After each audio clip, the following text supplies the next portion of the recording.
آپ دیکھیں یہ جنگ کیوں ہاری گئی؟ یہ جنگ اس لیے ہاری گئی کیونکہ یہ فوج کی جنگ اپنی عوام کے خلاف تھی. تو اپنی عوام کے خلاف آپ کتنے دن لڑ سکتے ہیں؟ آپ کشمیر کو دیکھ لیں, ابھی اسی مہینے میں مئی کے اندر کشمیر کے اندر جتنے بھی فورسز بھیجی گئی, کیا یہ ریزسٹ کر سکے؟ نہیں کر سکے. جب آپ اپنی قوم سے لڑتے ہیں تو ہمیشہ شکست ہی ہوتی ہے. اب انڈیا کی جو انوالومنٹ تھی وہ بنتی تھی کہ نہیں بنتی تھی وہ ایک سیپریٹ ٹاپک ہے, لیکن انڈیا کی انوالومنٹ کی وجہ سے وہ جو ایک آخری کیل تھا دیوار کو وہ لگا. انڈیا کی فورسز گئی کیونکہ جب آپ انٹرنلی تو ٹوٹ چکے ہوئے تھے, ایکسٹرنل فورسز آئی, انہوں نے اس معاملے کو سپورٹ کیا, اور پھر آپ کے 93,000 فورسز جو ہیں آپ کے فوجی ہیں انہوں نے وہاں پہ سارا سرنڈر بھی کیا, اور وہ آج تک معاملہ سارے کا سارا بلیک ڈے کے طور پہ ورلڈ وائڈ, کیا پاکستانی تو مناتے ہی ہیں, ورلڈ وائڈ جہاں پہ بھی رہ رہے ہیں وہ بھی اس چیز کو یاد رکھتے ہیں. تو بالکل انڈیا کی انوالومنٹ تھی. اور ایک ریسنٹلی ایک مووی ریلیز ہوئی انڈیا کے اندر, سیم بہادر ایک بہت ہی اچھے مطلب ان کے جنرل تھے, اور ان کو بہت اچھے ایوارڈ سے بھی نوازا گیا, اور وہ یا کے دوست تھے. انڈیپینڈنس سے پہلے وہ دونوں دوست بھی تھے, کولیگز بھی تھے. اب ایک طرفہ سیم بہادر اور ایک طرفہ یا.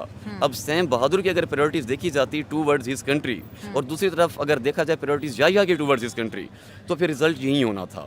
یا کا صرف ایک ہی موٹیو تھا کہ اس کو صرف اپنی وہ کرسی چاہیے تھی. اپنی پاور کے نشے میں آ کے اس ٹائم ان کو صرف اپنی سیٹ بچانی تھی, کہ اس کے لیے انہوں نے ایک ملک تک گوا دیا.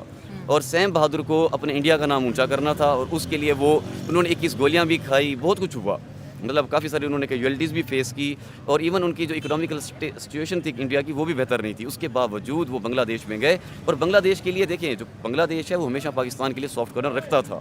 کیوں؟ کیونکہ وہ سمجھتے تھے کہ ہم ایک اسلامک کنٹری ہیں. لیکن جب وہاں پہ جا کے ان کی عزتیں خطرے میں آئی یا اس طریقے کی کیجویلٹیز رپورٹ ہوئی, تو پھر وہ کس کی طرف دیکھتے؟ پھر انہوں نے انڈیا کی طرف دیکھا, اور انڈیا نے جب ان کو ساتھ دیا تو پھر بعد میں انڈیا ان کے لیے ہیرو بن گیا. تو ہمارا مقام بہت اونچا تھا, لیکن ہمارے جو مقام تھا اس کو مس یوز کیا گیا, بہت مس یوز کیا گیا. آپ بہت اچھے سے سمجھتے ہیں, پولیٹیکلی, اکنامیکلی, ملٹری کے طور سے, تینوں طریقوں سے اس چیز کو ایکسپلائٹ کیا گیا بنگلہ دیش. لیکن یہاں پر ایک سوال یہ بھی پیدا ہوتا ہے, جیسے پورے پاکستانیوں کے چہرے پہ یہ کالک مل دی گئی ہے جو کہ کبھی نہیں ہٹ سکی, کہ آپ کے 93,000 فوجی نے بنا لڑے ہتھیار اپنے گرا دیے تھے, اور ہماری قید میں بھی انڈیا یہ کہتا ہے, ٹھیک ہے.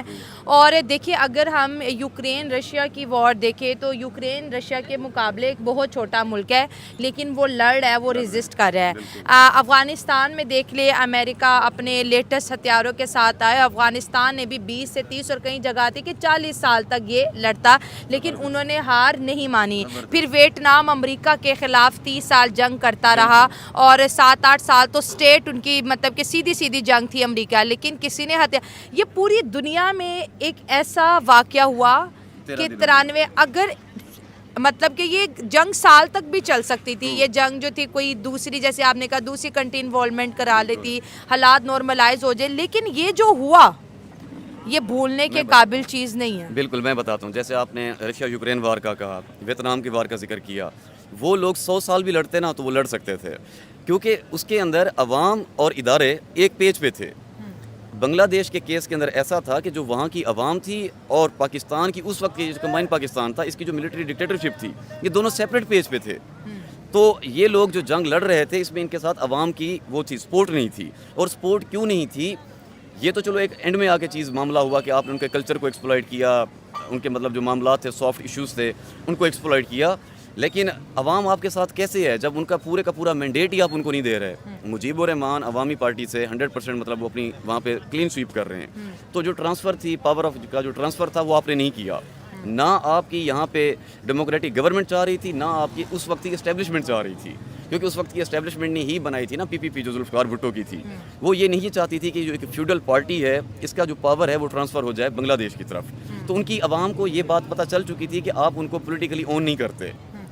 اچھا اون کرنے کا ایک پرابلم تھا, اگر تو ٹرانسفر آف پاور ہو جاتا تو جب پاور آتی بنگلہ دیش کے اندر مجیب الرحمان کے پاس, تو پچھلے 24 سالوں سے جو وہ لوگ کر رہے تھے اس پاکستان کے اندر, ویسٹ پاکستان میں, وہ راز کھل جاتے کہ آپ نے ان کے فنڈ اٹھائے, ان کی جتنی, کیونکہ انویسٹمنٹ ہب وہ تھا, مارکیٹنگ ہب وہ تھا, جتنا پیسہ تھا چاول کا, پٹسن کا وہاں سے آتا تھا, وہ لگتا آپ کی پنجاب کی سڑکوں پہ تھا. پھر یہ راز کھلتے. تو اپنے پرانے رازوں کو چھپانے کے لیے آپ نے کیا کیا کہ آپ ضد پہ اڑ گئے کہ پاور جو ہے وہ ٹرانسفر نہیں ہونی چاہیے کسی صورت میں بھی دوسرے ہاتھ میں. لیکن عوام سب آبزرو کر رہی تھی, تو عوام آلریڈی ان سے باغی ہو چکی ہوئی تھی. لیکن 13 دن میں آرمی نے ہتھیار گرا دی, 13 دن بس, 4 دن میں گرا دیے کشمیر میں, ہمارا جو آزاد کشمیر ہے. تو اللہ نے معافی دے, میں اس میں یہ نہیں کہتا کہ یہاں لیکن آرمی سپاہی تو لڑ رہے تھے, لیکن جرنیلوں کی غلطیاں 1971 اور اس رپورٹ کو, اچھا کوئی بھی چیز پاکستان میں ایسی اگر تاریخ میں ہوئی ہے جو اب سامنے آ رہی ہے تو اس کو پبلش کرنے سے کیوں روکا؟ جیسے ہم مطالعہ پاکستان کا بھی ذکر کریں کہ یہ ون سائڈ ہسٹری ہے, مطالعہ پاکستان میں سوائے جھوٹ کے کچھ بھی نہیں لکھا. آپ اپنی نسلوں کو جھوٹ پڑھا کے ان سے یہ ایکسپیکٹ کرتے ہیں کہ وہ بڑے ہو کے اچھے کام کریں گے. دیکھیں آپ کہہ رہے ہیں نا کہ چیزیں یہاں فلٹر آؤٹ کیوں ہیں, بچے کو پتہ ہے کہ یہاں کا جو میڈیا ہے وہ تک سینسرڈ ہوتا ہے. تو آپ کے جو میڈیا نیوز ہے اس کی ٹی آر پی اتنی کم کیوں ہو چکی ہے, خاص طور پہ پچھلے 2 سالوں میں, جب سے پی ٹی آئی کے لیڈر عمران خان جیل میں ہے 1.5 سے, اس کے بعد اس کو نیوز کو کوئی نہیں دیکھتا. اس کی مین ریزن یہ ہے کہ لوگ بلیو ہی نہیں کرتے کہ اس کے اوپر جو دکھایا جاتا ہے وہ 100% سچ ہے.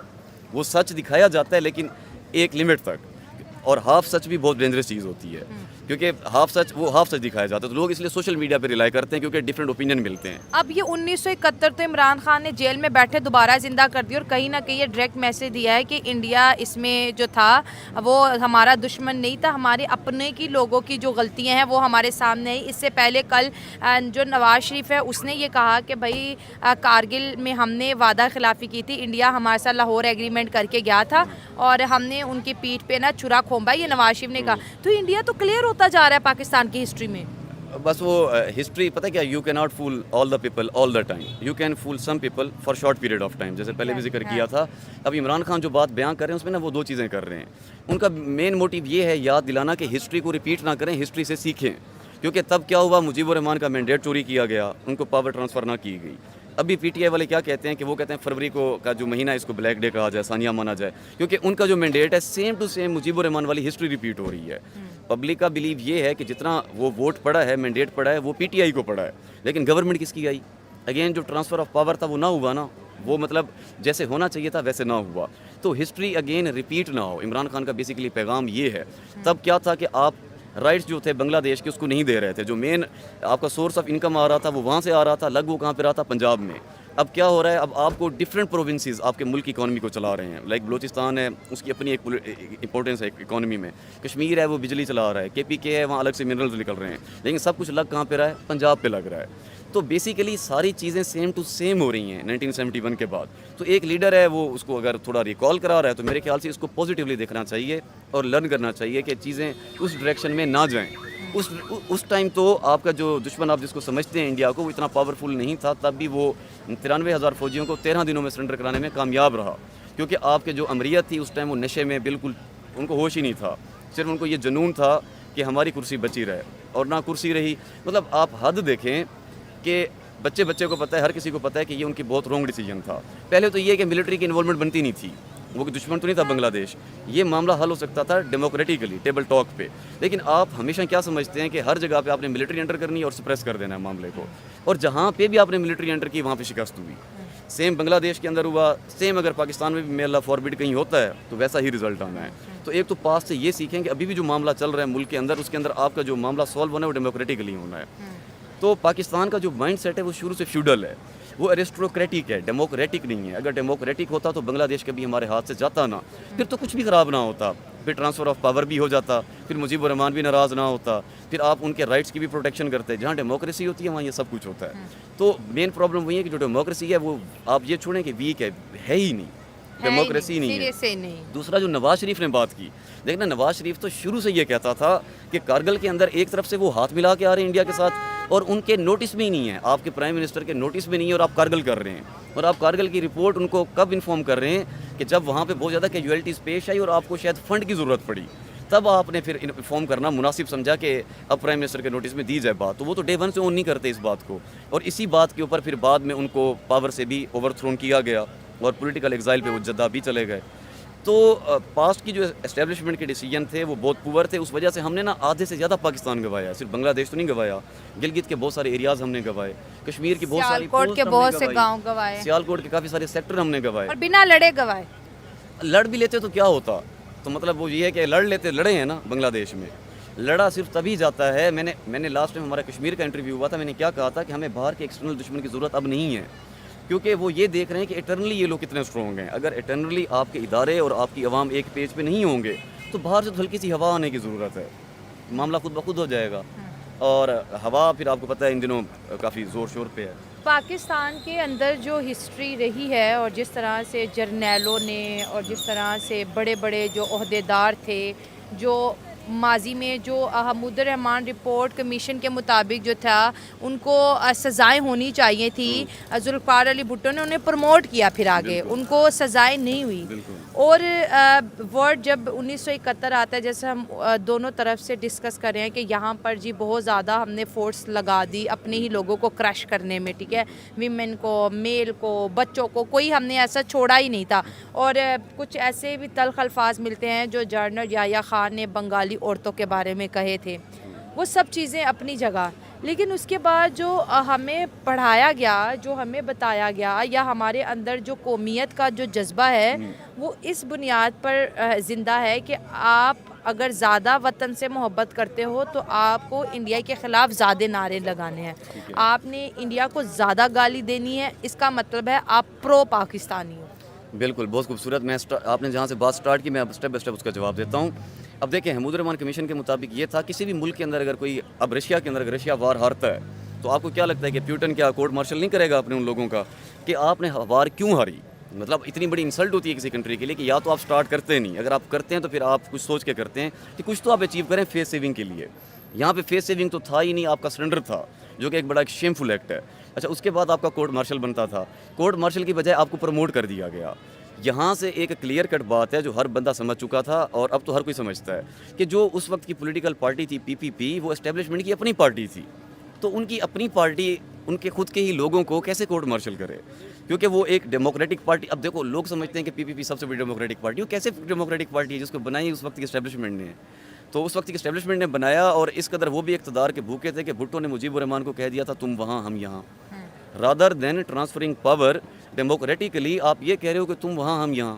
اور جو جیتا ہوا ہے اس کی آنکھوں میں آنسو آ گئے کہ نہیں، میں یہ نہیں چاہتا، تقسیم نہیں چاہتا. تو جو وہ کورٹ مارشل ہوئے تھے وہ اس وجہ سے نہیں ہوئے تھے.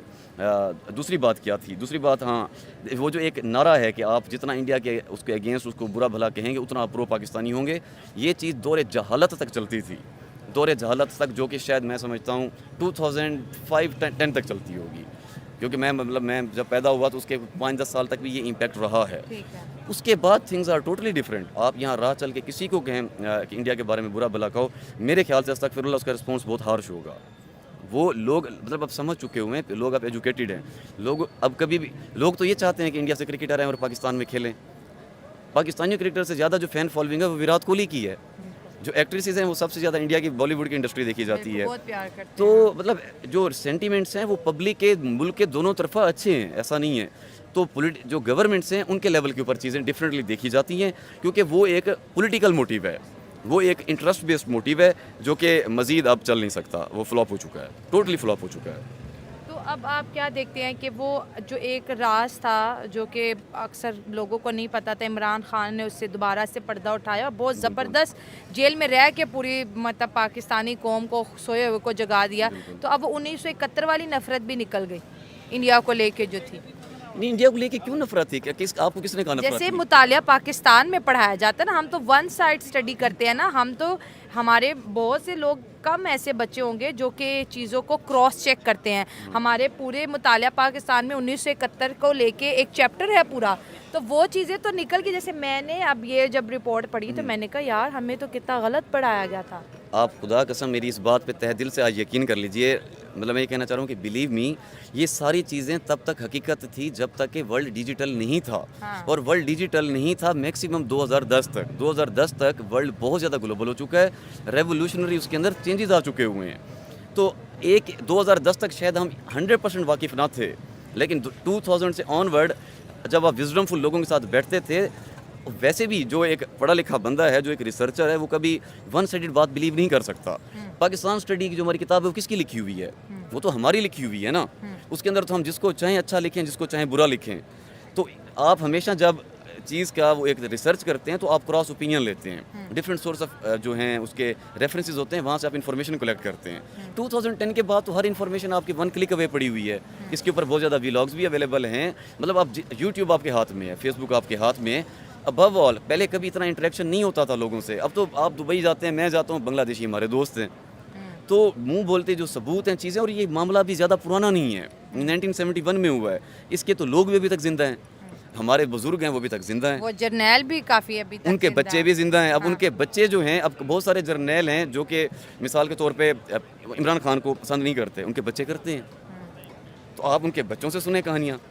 ایک آخری سوال پوچھوں گی, جب پاکستان میں اگر انڈیا کے ٹاپک جیسے روڈ شو پہ ڈسکس کرتے ہیں تو وہ کہتے ہیں اچھا انڈیا اتنا پاورفل تھا, تو پھر انہیں بولے ابھی نندن یاد ہے نا, ہم نے چائے پلا کے بھیجا. ٹھیک ہے, جب یہ اسٹیٹمنٹ میرے چینل سے پبلش ہوتی ہے تو انڈین نیچے کمنٹس کرتے ہیں, تو پھر آپ کو بھی یاد ہوگا 93,000 فوجیوں کی کیسی سیوا ہم نے پھر کی تھی. یہ جو ایک بندے کو ریلیز کرنا, اور ہم خود کو بہت مہان سمجھتے ہیں, انہوں نے 93,000 کو ریلیز کیا, اور کس شرط پہ کیا ہوگا؟ ہاں زبردست. اچھا میں آپ کو بتاتا ہوں, دیکھیں اچیومنٹس ہوتی ہیں, اچیومنٹس مطلب اب کبھی وار ہو گئی ہے, سچویشن بن گئی ہے. یہ جو ابھی نندن والا معاملہ ہے, اس کے اندر پاکستان کو کریڈٹ جاتا ہے. وہ اس طریقے جاتا ہے کہ آنکھوں دیکھا واقعہ ہے کہ انہوں نے اس کے جہاز کو گرایا بھی, پکڑا بھی, یہ یہاں تک اچیومنٹ تھی. اگین آگے جو پولیٹیکل وہ تھی, اچیومنٹ ہو سکتی تھی, وہاں فیلئر ہوا. آپ ان کو 2 دن بھی نہیں رکھ سکے, 2 دن بھی رکھا تو خدمت کی, اور آپ نے فوری ان کو واپس بھیج دیا. میرے خیال سے اگر انڈیا کے پاس اس طریقے پاکستان تو ایاز سرفراز کا وہ وائرل تھا نا کہ ان کا کال آتا ہے, ماتھے پہ پسینے تھے, ٹانگیں کانپ رہی تھی کہ جی 8 یا 9 بجے سے پہلے ابھی نندن کو چھوڑ دو ورنہ وہاں سے بھارت حملہ کرنے والا ہے. حملہ کرنے والا ہو یا نہ, میں مطلب یہ, لیکن انہوں نے تو ایک سٹنٹ کھیلا نا. بالکل, لیکن یہ ہے کہ ان کی ماشاءاللہ کیونکہ جو فورن اس کے اوپر پلیٹ فارمز ہیں, ان کے اوپر ان کی بہت زیادہ اسٹرانگ ایک ریلیشنز ہیں بانسبت ہمارے. تو انہوں نے انٹرنیشنل پریشر دیا, یا کس طریقے ڈپلومیٹکلی معاملات کو کیا, یا میں بھی پاکستان کو کوئی ڈونیشن دے دی, اللہ جانے سم تھنگ لائک دیٹ. تو فار سم ریزنس, کیونکہ دیکھو نا جو انفارمیشن انہوں نے کلیکٹ کرنی ہوگی وہ 1-2 دنوں میں کر لی ہوگی, اتنا ہی ہوگا. لیکن انڈیا کو اپنا پائلٹ بھی اتنا عزیز تھا, ہارا ہوا, کہ وہ اس کو 2 دن کے اندر لے کے گئے. اور آپ اپنے جو 93,000 فوجی تھے اس کو بھی جب آپ نے چھڑوایا تو میرے خیال سے پھر ایک ملک پورے کا پورا گواہ کے انہوں نے کچھ بھی نہیں دیا, شاید میں بھی کچھ پیپر دیا ہو, کاغذ کے ٹکڑے دیے ہوں, آپ نے پورا ملک بھی گوایا, پھر فوجی آپ نے اپنے واپس لیے. وہ بھی ایک ذلت جو عمر بھر کے لیے ہے, جو آنے والے بچے بھی ہمیشہ فیس کریں گے کہ ایک ملک تھا ہمارا, اور اس طریقے ہم نے اس کی فیلئر کی ریزن ہی ملٹری کی انوالومنٹ ہے. ملٹری انوالومنٹ نہ ہوتی تو بنگلہ دیش ہاتھ سے کبھی نہ جاتا, ڈیموکریٹیکلی اس کو ڈیل کیا جاتا تو وہ ہم آج بھی ایک ہوتے. یہ ایکسکیوز ہے کہ جغرافیکلی ہم دونوں الگ تھے, ایسی کوئی بات نہیں ہے. اب یا کون ہوتا ہے کہ وہ یہاں ہری پور کی میں پیدا ہوا, وہ یہاں اسلام آباد سے بیٹھ کے آرڈر دے اور لوگ اس کا آرڈر وہاں بیٹھ کے مان لیں؟ یا کہ کیوں مانیں؟ وہ پرائم منسٹر کا مانیں گے, اور پرائم منسٹر در حقیقت بنتا کون تھا؟ مجیب الرحمان. اور ڈے 1 سے آپ نے ان کو کوئی منسٹری بھی نہیں دی, آپ نے ان کو کوئی پولیٹیکل رائٹ نہیں دیا. اور جب وہ کلیئر کٹ جیت رہے ہیں, آپ پاور ٹرانسفر کر رہے ہیں. آپ نے خود کہا کہ بھائی ہمارے ہاتھ سے یہ ملک ٹوٹے تو یہ آپ کے اوپر ساری عمر رہنا ہے, اور یہ بہت اس کے لیے لفظ ختم ہو جاتے ہیں. یہ اتنا بڑا نقصان ہے, لوگ اپنا ایک چیک پوسٹ گوا بیٹھے ہیں تو عمر بھر ان کے لیے ایک گلٹ ہوتا ہے, ریگریٹ ہوتا ہے. آپ نے پورا ملک گوایا ہے, اور وہ بھی ود ویری شیم فل طریقے سے, کیونکہ آپ اپنی گن رکھنا it's shame for Pakistan at that time. اس ٹائم کہ آپ یہ تاثر سوچیں نا, ہم تب پیدا نہیں ہوئے تھے, ہمارے جو بزرگ تھے جب ان کو پتہ چلا ہوگا کہ ہمارے 93,000 بندوں نے اپنی بندوقیں اتار دی ہیں, رکھ دی ہیں, تو یہ کیسا تاثر کیا ہوگا. پھر وہ 93,000 فوجی جو واپس لوٹا ہوگا, وہ سائیکولوجیکلی کتنا افیکٹ رہا ہوگا. اور جو جیلوں میں وہاں رہا, اور اس کے بعد افغانستان یہ فوٹو بہت زیادہ شیئر کرتا ہے. اب صاف ظاہر ہے جب آپ افغان کو دیکھیں نا, جب معاملات ہوتے ہیں, آپ مطلب جب لڑائی کی سچویشن بنتی ہے بارڈر کے اوپر, افغانستان کے ساتھ چمن والی سائڈ پہ یا میرے خیال سے ترکم والی سائڈ پہ کافی سارے معاملات خراب ہوئے ہیں, تو ان دیٹ سچویشن پھر وہ آپ کو پاسٹ اس طریقے یاد کرانے کی کوشش کرتے ہیں کہ آپ اگر زیادہ کریں گے تو ایٹ دا اینڈ آپ کے ساتھ یہ ہوگا. تو یہ ایک ہوتا ہے کہ آپ کو سافٹ طریقے سے نا ہٹ کرنا, کیونکہ آپ کے پاس میں چیزیں آپ نے چھوڑی ہیں نا, یا آپ کی اسٹیبلشمنٹ, آپ کے ادارے اس ٹائم چھوڑتے ہیں نا, چیزیں آن ریکارڈ ہیں. آپ گوگل کریں, وکیپیڈیا سب سے پہلے کھول کے دیتا ہے. 93,000 فوجی تھے, اس میں سے تقریباً 10,000 سویلین تھے, اتنوں کو قید میں رکھا گیا, اتنے وقت بعد چھوڑا گیا. تو ہیوج شیم, ہیوج شکست. لیکن اکنامیکل ریزن کیا بنی تھی؟ اکنامیکل ریزن یہ تھی کہ جو پٹسن اور چاول کی جتنی بھی انکم ہوتی تھی, بنگلہ دیش بہت بڑا ایکسپورٹر تھا ورلڈ وائڈ, تو جتنے ایکسپورٹ کا پیسہ تھا وہ تب بنگلہ دیش کا پنجاب کے اندر لگتا تھا, پاکستان میں انویسٹ پاکستان. تو ایک یہ بہت بڑا فیکٹر بنا. دوسرا پولیٹیکل فیکٹر بنا. پولیٹیکل فیکٹر بھی 2 طرح کے تھے. ایک آپ نے ان کو ان کا مینڈیٹ نہ دیا, دوسرا جو پاکستان کے اندر پولیٹیکل پارٹی تھی وہ اسٹیبلشمنٹ میڈ پولیٹیکل پارٹی تھی, تو وہ فیوڈل مائنڈ سیٹ والی تھی, اور وہ یہ چاہتی نہیں تھی کہ فیوڈل مائنڈ سیٹ والی جو پاور ہے وہ ٹرانسفر ہو جائے پبلک کو, کیونکہ جو بنگلہ دیش کے اندر مجیب الرحمان تھے, ان کی جو سپورٹ تھی وہ پبلک تھی. وہ کہتے تھے وڈیروں کا جو پاور ہے وہ کیسے ٹرانسفر ہو جائے گا عام پبلک کی طرف. تو وہ ایک غلامانہ جو اپروچ ہے جو ملک میں آج بھی دیکھی جاتی ہے, وہ یہاں پہ قائم ہے, وہاں پہ نہیں ہے. تو جو دوسری اکانومی والی کتاب ہے اس کا یہ کانٹیکسٹ ہے. جو یہ پولیٹیکل اور آرمی کا جو رول تھا, آرمی کا اس میں رول بنتا ہی نہیں تھا. آپ انڈیا سے جنگ کرنے جا رہے ہو, آرمی بھیجنے جا رہے ہو, سمجھ بھی آتا ہے آپ کے ساتھ پھر بنگلہ دیش بھی جاتا, اب کا بنگلہ دیش, تب کا پاکستان, اور پاکستان کی عوام بھی جاتی. آپ اپنی قوم کے خلاف لڑنے کے لیے, ان کو ایکسپلائٹ کرنے کے لیے, ان کے جو سب سے بڑے اس دور کے بزنس مین تھے ان کی کلنگز ہوئی, ان کے جو سویلینز تھے مطلب فیک کلنگز تھی. آپ نے جب یہ سب کچھ کیا تو وہاں پہ ایک بہت بڑی موومنٹ کھڑی ہوئی. پھر جب موومنٹ کھڑی ہوئی تو نیبرنگ کنٹری سے تعاون کی اپیل بھی کی گئی, اور انہوں نے تو تعاون کرنا تھا. They were already looking for a right time, کیونکہ سیم بہادر نے جب اندرا گاندھی نے کہا تھا, انہوں نے کہا تھا ابھی نہیں, ابھی سردیاں ہیں, تھوڑا گرمیاں آ جانے دیں. مووی ہے سیم بہادر, وہ دیکھ لیں, 6 مہینے کا ٹائم مانگا. تو دے ور پریپیئرنگ فار اٹ. وہ جنگ کی تیاری کر رہے تھے اور آپ اپنے آپ کو گنوانے کی تیاری کر رہے تھے. ایک طرف دیکھیں نا, دونوں کنٹریز سیم ٹائم انڈیپینڈنٹ ہوئے, تو ایک طرفہ انڈیا کی کیا اسٹریٹجی تھی کہ اگلی وار اس ٹائم پیریڈ میں ہم جا کے کریں گے, اور آپ کے ہاں کیا چل رہا تھا, وہ چل رہا تھا جو حمود الرحمان کمیشن میں آیا ہوا ہے. تو جب دونوں طرفہ پریورٹیز اتنی ڈفرینٹ ہوں, پھر آپ صرف بنگلہ دیش نہیں گواتے, پھر آپ کارگل بھی گواتے ہیں, پھر آپ بہت کچھ گواتے ہیں. تو ابو آل یہی ہے کہ عمران خان صاحب نے جو یہ چیز پیغام دیا ہے, تو اس پیغام کے پیچھے ان کا یہی ہے کہ ہسٹری ریپیٹ ہونے سے بچ جائے. تو ہسٹری کیونکہ کسی نہ کسی صورت میں ریپیٹ ہی ہو رہی ہے نا, وہیں جو پولیٹیکل مینڈیٹ ہے وہ ٹرانسفر نہیں ہو رہا, جو اکانومی ہے وہ جنریٹ کسی اور پروونس سے ہو رہی ہے, اللہ کسی اور پروونس میں رہی ہے, جو اسٹیبلشمنٹ ہے وہ کسی اور اس کے اوپر پیج کے اوپر ہے, عوام کسی اور پیج کے اوپر ہے. Every thing that was in 1971 is happening again right now. تو ہمارے کیونکہ الارمنگ سچویشن ہے. ہاں, کیونکہ پرائم منسٹر نے ہمیں کہا تو ہم نے وہ رپورٹ دیکھی ہے. پھر خیر یہ کہ فیملی کے ساتھ آپ بیٹھ کے اس کو نہیں دیکھ سکتے, آپ اس کو اکیلے میں بیٹھ کے پڑھیے گا, تو پڑھیں ضرور تاکہ آپ کے علم میں آئے کہ حقیقت کیا ہے. تو دوستو یہ تھی آج کی ویڈیو, اور امید کرتے ہیں آپ کو آج کا ویڈیو پسند آیا ہوگا. ملتے ہیں اگلے پروگرام میں, دعاؤں میں یاد رکھیں. God bless you all.